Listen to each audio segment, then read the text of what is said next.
काली की सेवा देते हुए।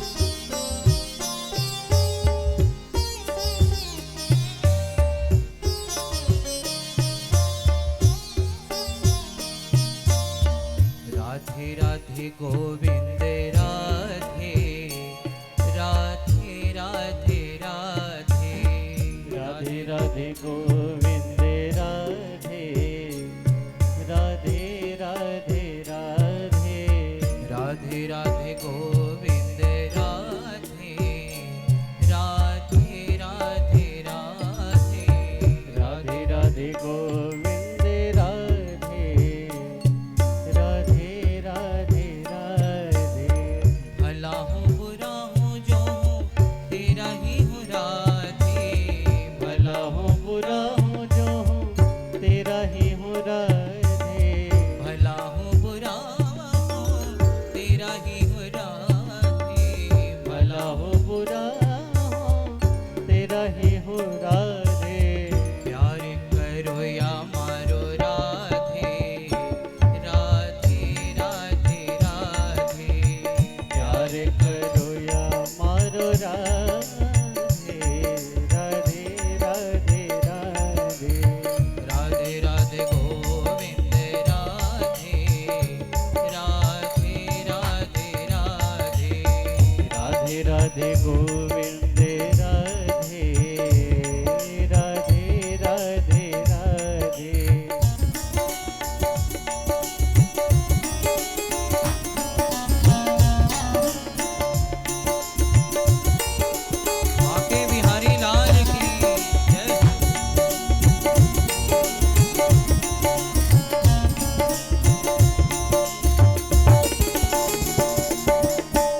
कृष्णा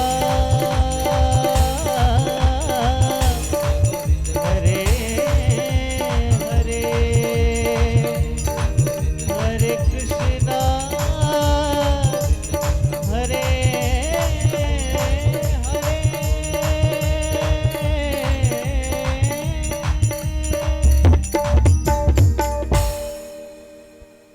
प्रेम से बोलिए श्री सद्गुरुदेव भगवान की जय हो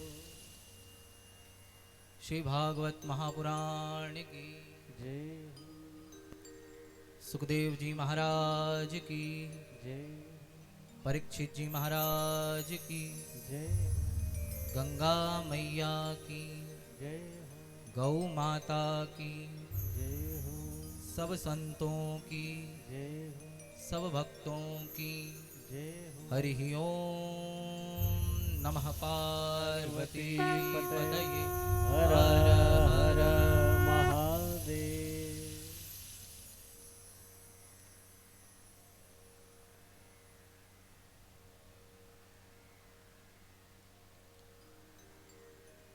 अनंत श्री विभूषित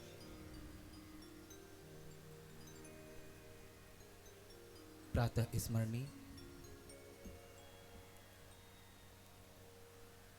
अखिल कोटि ब्रह्मांड नायक भक्तों के कल्याणार्थ मनुष्य रूप धारण करके विचरण करने वाले श्री सद्गुरुदेव भगवान के कमलवत चरणों में कोटिशा नमन करते हुए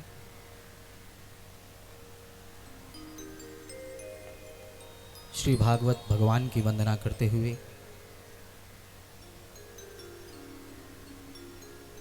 समस्त मनोकामनाओं को पूर्ण करने वाली कामधेनु भगवती गौ माता को प्रणाम करते हुए मंचासीन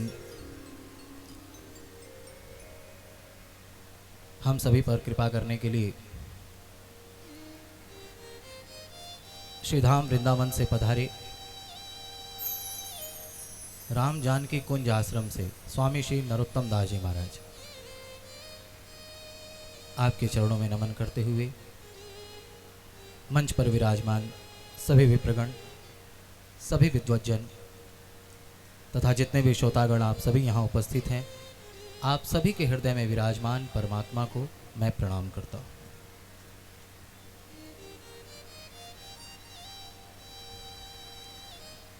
कबहू का करी करुणा नर देही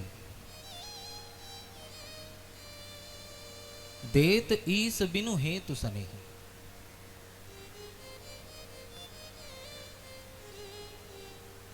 जब भगवान अतिशय कृपा करते हैं तब जाकर के हमें मानव का शरीर प्रदान करते हैं। ये मानव का शरीर इतना दुर्लभ है कि स्वर्ग के देवतागण भी इस मनुष्य शरीर को प्राप्त करने के लिए तरसते रहते हैं। क्यों? क्योंकि जो देवतागण हैं वो हमारी और आपकी तरह भगवान का भजन करके जब तब व्रत करके मुक्त नहीं हो सकते। ऐसे ही पशु पक्षी कीट पतंगे आदि जो अधम योनियां हैं वो भी भगवान का भजन करके मुक्त नहीं हो सकते। क्यों?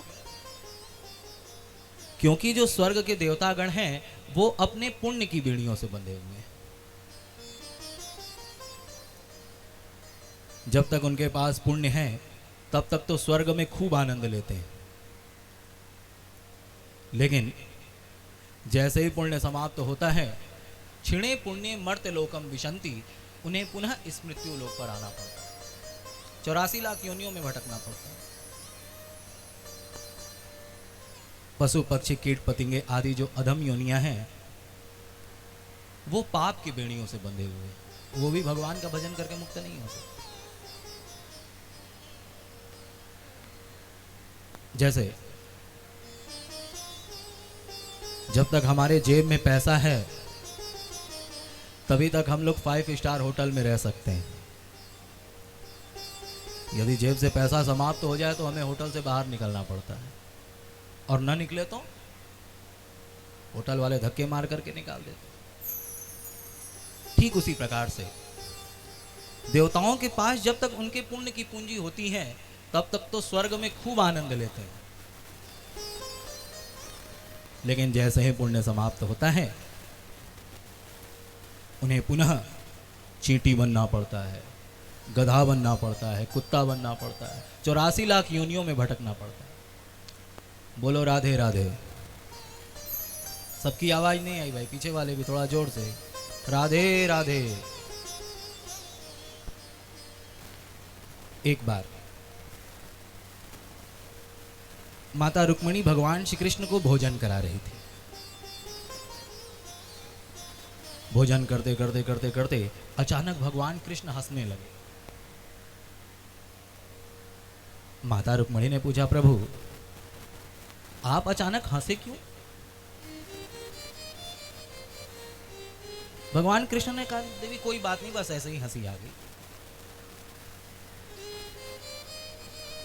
माता रुक्मिणी ने कहा, नहीं प्रभु आप बड़े लीलाधारी हैं, आप और बिना किसी कारण के हंसे ऐसा तो हो ही नहीं सकता। आप निश्चित ही मुझसे कुछ छिपा रहे हैं, अतः स्वामी कृपा करके बताएं आपकी हंसी का कारण क्या है। भगवान कृष्ण ने मुस्कुरा करके कहा, देवी देखो वो जो चींटा है ना, कैसे गुड़ की भेली के पीछे पीछे भाग रहा है, बस उसी को देख करके मुझे हंसी आ गई। माता रुक्मिणी ने कहा, सरकार चींटा है तो गुड़ के पीछे ही भागेगा, मीठी के पीछे ही भागेगा, इसमें हंसने वाली बात क्या है? भगवान ने कहा, नहीं देवी, दरअसल बात यह है कि ये जो चींटा है ना, ये पिछले जन्म में देवराज इंद्र था। देखो जब इसके पुण्य की पूंजी समाप्त हो गई तो कैसे आज चींटा बन करके गुड़ की भेली के पीछे पीछे भाग रहा है। बोलो राधे राधे। तो देवतागण अपने पुण्य की बेड़ियों से बंधे हुए हैं, वो भगवान का भजन करके 84 लाख योनियों के बंधन से छुटकारा नहीं पा सकते। पशु पक्षी कीट पतंगे आदि जो अधम योनियां हैं वो पाप की बेड़ियों से बंधे हुए हैं, वो भी हमारे और आपकी तरह भगवान का भजन करके मुक्त नहीं हो सकते। लेकिन सभी संतों का, सभी ग्रंथों का, सभी पंथों का एक स्वर से कहना है, एकमात्र मनुष्य योनि ही ऐसी है जिसमें हम लोग भगवान का भजन करके मुक्त हो सकते हैं, भगवान की कथा सुन करके 84 लाख योनियों के बंधन से छुटकारा पा सकते हैं। कबहू का करी करुणा नर देवी।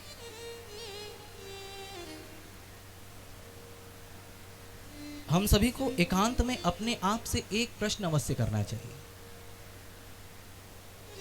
क्या? स्वयं से पूछना चाहिए कि हम जीवन क्यों जीते हैं। जीवन सभी जी रहे हैं, हा? लेकिन कभी एकांत में अपने आप से पूछो कि हम जीवन क्यों जी रहे हैं। विचार करेंगे तो पता चलेगा हम जीते हैं खाने के लिए और खाते हैं जीने के लिए। दिन भर कर्म करते हैं कि पेट भर जाए, और जब पेट भर जाता है तो फिर काम में लग जाते हैं।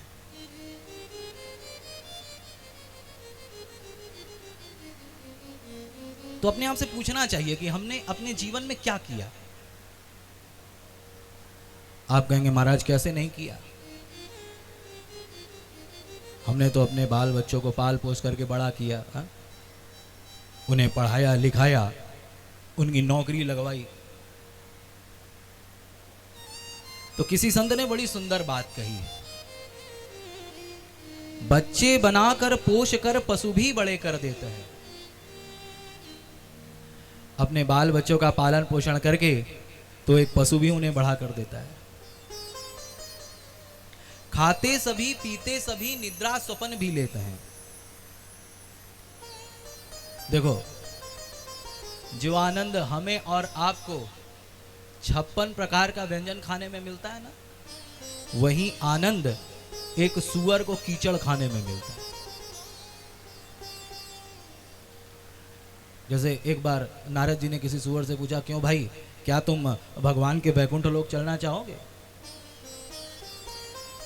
उस सुअर ने कहा, नारद जी ये तो मेरा सौभाग्य है कि मैं बैकुंठ लोक जाऊं, लेकिन कृपा करके आप ये बताओ कि आपके उस बैकुंठ लोक में मुझे कीचड़ खाने को मिलेगा क्या? खाते सभी, पीते सभी, निद्रा स्वपन भी लेते। जो आनंद हमें और आपको खूब महंगे महंगे मखमली चादर पर सो करके मिलता है ना, वही आनंद एक गधे को धूल में लोट करके सोने में मिलता है।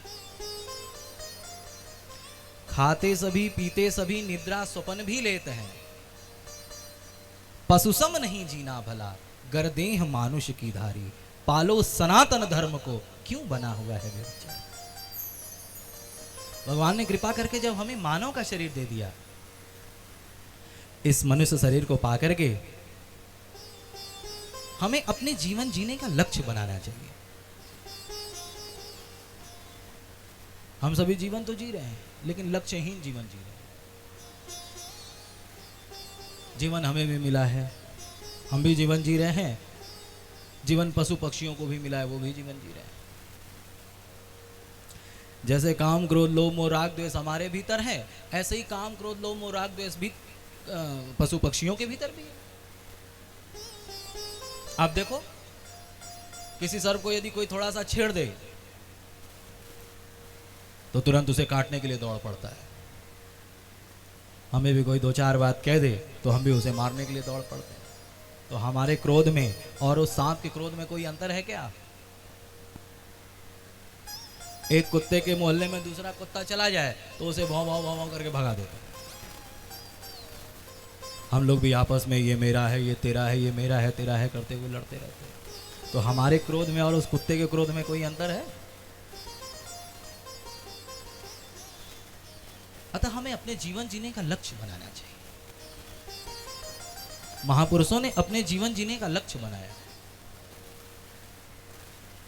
मेरा लक्ष्य महान है, काम क्रोध मद त्याग, प्राणी मात्र से प्रेम हो, पाप विषय वैराग। परम पूज्य श्री गीता घाट बाबा जी कहा करते थे, मेरा लक्ष्य महान है, काम क्रोध मद त्याग। हमारे जीवन जीने का लक्ष्य होना चाहिए काम का त्याग करना, क्रोध का त्याग करना, लोभ का त्याग करना।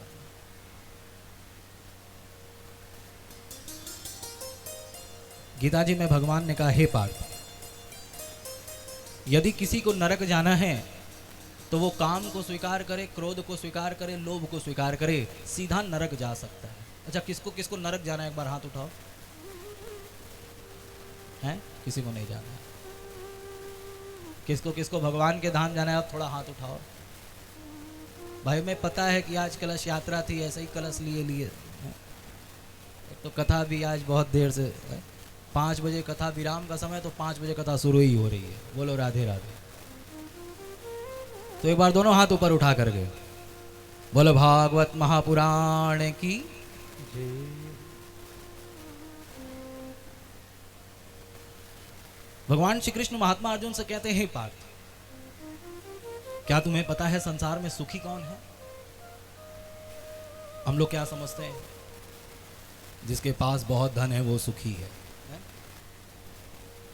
खूब नौकर चाकर आगे पीछे घूम रहे हैं वही सुखी है। लेकिन गीता जी के 5वें अध्याय में भगवान श्री कृष्ण कहते हैं, पार्थ, शक्नोति है वह सोढ़ुम प्राक शरीर विमोक्षणात् काम क्रोधोद्भवम वेगम स युक्तः स सुखी है। यानी जो मनुष्य शरीर पा करके भीतर उठने वाले काम क्रोध लोभ के वेग को सहन कर लेता है, संसार में एकमात्र वही सुखी है। अतः हमारे जीवन जीने का लक्ष्य होना चाहिए, हमें लक्ष्य बनाना चाहिए। हम काम का त्याग करेंगे, क्रोध का त्याग करेंगे, लोभ का त्याग करेंगे। अच्छा देखो, कहीं भी शास्त्र में ऐसा नहीं कहा कि पशु पक्षियों को काम क्रोध लोभ मोह राग द्वेष का त्याग करना चाहिए, या ऐसा नहीं लिखा है कि देवी देवताओं को काम क्रोध लोभ का त्याग करना चाहिए। बल्कि जगह जगह हम मनुष्यों से ही कहा है, काम का त्याग करो, क्रोध का त्याग करो, लोभ का त्याग करो। क्यों? जैसे मान लो यहाँ कोई बहुत भारी सामान रखा हो, तो हम उसे किसी छोटे बच्चे को उठाने के लिए नहीं कहेंगे, क्योंकि हमें पता है कि छोटा बच्चा उसे नहीं उठा सकता। लेकिन वहीं यदि कोई नवयुवक होगा तो हम उसे उठाने को कहेंगे, क्योंकि हमें पता है कि वो उठा सकता है। ऐसे ही भगवान जानते हैं देवी देवता काम क्रोध लोभ का त्याग नहीं कर सकते, पशु पक्षी कीट पतंगे भी काम क्रोध लोभ का त्याग नहीं कर सकते। एकमात्र मनुष्य ही ऐसा है जो काम क्रोध लोभ का त्याग कर सकता है। तो हमारे जीवन जीने का लक्ष्य होना चाहिए काम क्रोध मद त्याग, प्राणी मात्र से प्रेम। संसार के समस्त भूत प्राणियों को भगवान का ही स्वरूप समझना चाहिए और संसार के समस्त भूत प्राणियों से प्रेम करना चाहिए। देखो, दर्शन 3 प्रकार का होता है। कितने प्रकार का होता है? थोड़ा जोर से बोलो, कितने प्रकार का होता है? 3 प्रकार का। उत्तम दर्शन, मध्यम दर्शन, अधम दर्शन। जैसे भगवान के मंदिर में जाकर के केवल भगवान की मूर्ति में ही भगवान का दर्शन करना, भगवान इस मूर्ति में है ऐसा समझ करके भगवान को प्रणाम करना, इसे कहते हैं अधम दर्शन। केवल भगवान की मूर्ति में भगवान का दर्शन करना।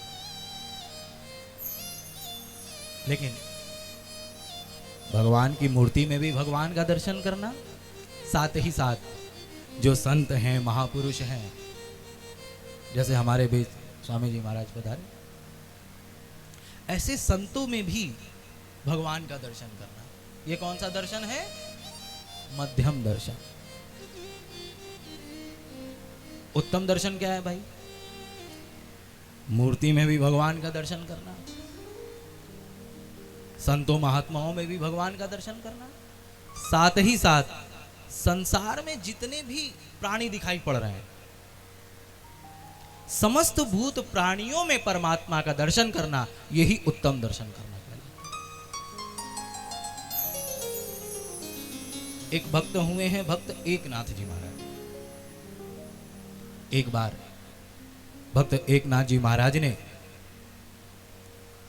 गंगोत्री से गंगा जी का जल लिया और दक्षिण में भगवान रामेश्वरम को चढ़ाने के लिए चल पड़े। अब सोचो, कहां गंगोत्री, कहां रामेश्वरम, हजारों किलोमीटर की दूरी है। भक्त एकनाथ जी के भीतर भाव है, मैं गंगोत्री से जल लेकर के जा रहा हूं, स्वयं अपने हाथों से भगवान रामेश्वरम का अभिषेक करूंगा। चलते चलते चलते चलते कई महीने बीत गए, पांव में छाले पड़ गए हैं, अब चला नहीं जा रहा है। चलते चलते चलते चलते चलते मंदिर के निकट पहुंचे हैं। मंदिर का शिखर स्पष्ट दिखाई पड़ रहा है। हृदय में विचार करते हैं, मैं इतनी दूर से गंगोत्री का जल लेकर के आया हूं, देखो देखो देखो देखो, भगवान की कृपा से अब मैं भगवान रामेश्वरम के पास पहुंच भी गया हूं। अब तो बस कुछ ही देर में मैं स्वयं अपने हाथों से जाकर के भगवान रामेश्वरम का अभिषेक करूंगा। विचार कर ही रहे थे, तब तक उन्होंने देखा कि सामने एक गधा प्यास से तड़प रहा है। थोड़ी देर तक यदि उसे जल नहीं दिया गया तो तड़प करके मर जाएगा। भक्त एकनाथ जी के हृदय में भाव आया, देखो गंगोत्री से जल लेकर के आए हैं, जैसे ही उस गधे को तड़पते देखा है, वो सारा का सारा जल उस गधे के मुंह में डाला है और हाथ जोड़ करके कहा है, हे प्रभु, अब आप मेरे जल को यहीं से स्वीकार करना। जैसे ही इतना कहा, उस गधे से स्वयं भगवान रामेश्वरम प्रकट हो गए हैं। कहा, धन्य है भक्त एकनाथ जिसने इस गधे में भी मुझ परमात्मा का दर्शन कर लिया। हाँ भाई, अच्छी बात है, बजाओ ताली, बोलो राधे राधे। तो प्राणी मात्र से प्रेम हो, हमारे जीवन जीने का लक्ष्य होना चाहिए संसार के समस्त भूत प्राणियों को भगवान का ही रूप समझ करके समस्त भूत प्राणियों से प्रेम का, पाप विषय वैराग। याद रखना, हमारे जीवन में दुख तभी आता है जब हम कोई पाप कर्म करते हैं, और सुख तभी आता है जब हम कोई पुण्य कर्म करते हैं। लेकिन किसी संत ने कहा है, मानव मात्र को सुख अति प्यारा, दुख से सभी डरते हैं। सभी सुखी होना चाहते हैं, कोई भी दुखी होना नहीं चाहता। तो भी मूर्ख कर्म सदा दुख पाने का ही करते हैं। चाहते हैं कि हम सुखी हो जाएं, लेकिन अभी भी मैंने बताया कि सुखी कैसे होगे, जब पुण्य करोगे। लेकिन यदि विचार करके देखें तो सुबह से शाम तक न जाने कितने पाप करते हैं और चाहते हैं कि सुखी हो जाए। अतः पापों से वैराग्य हो, धर्म से अनुराग हो, यही हमारे जीवन जीने का लक्ष्य होना चाहिए। बोलो भागवत महापुराण की। भगवान कृष्ण कहते हैं, हे पार्थ, जो इस दुर्लभ मनुष्य शरीर को पा करके अपने जीवन जीने का लक्ष्य नहीं बनाता, ऐसे मनुष्यों को मैं बार बार बार बार बार बार नरक में डालता रहता हूं। आसुरीम योनि माम पन्ना मूढ़ा जन्मनि जन्मनि। और जल्दी उसे नरक से बाहर निकलने नहीं देता।